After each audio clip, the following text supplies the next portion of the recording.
শান্তিপুর এসে যে এত সুন্দর একটা জায়গার সন্ধান পাবো সেটা আমি বুঝতেই পারিনি। হ্যাঁ, চলো তোমাদের শুরু থেকে বলি।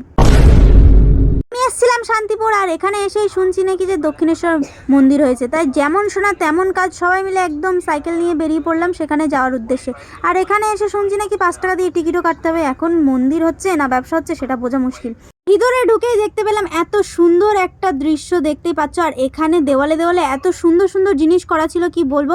প্রত্যেকটা মানে যত দেবতা হয় সব দেবতার এখানে মূর্তি করা ছিল।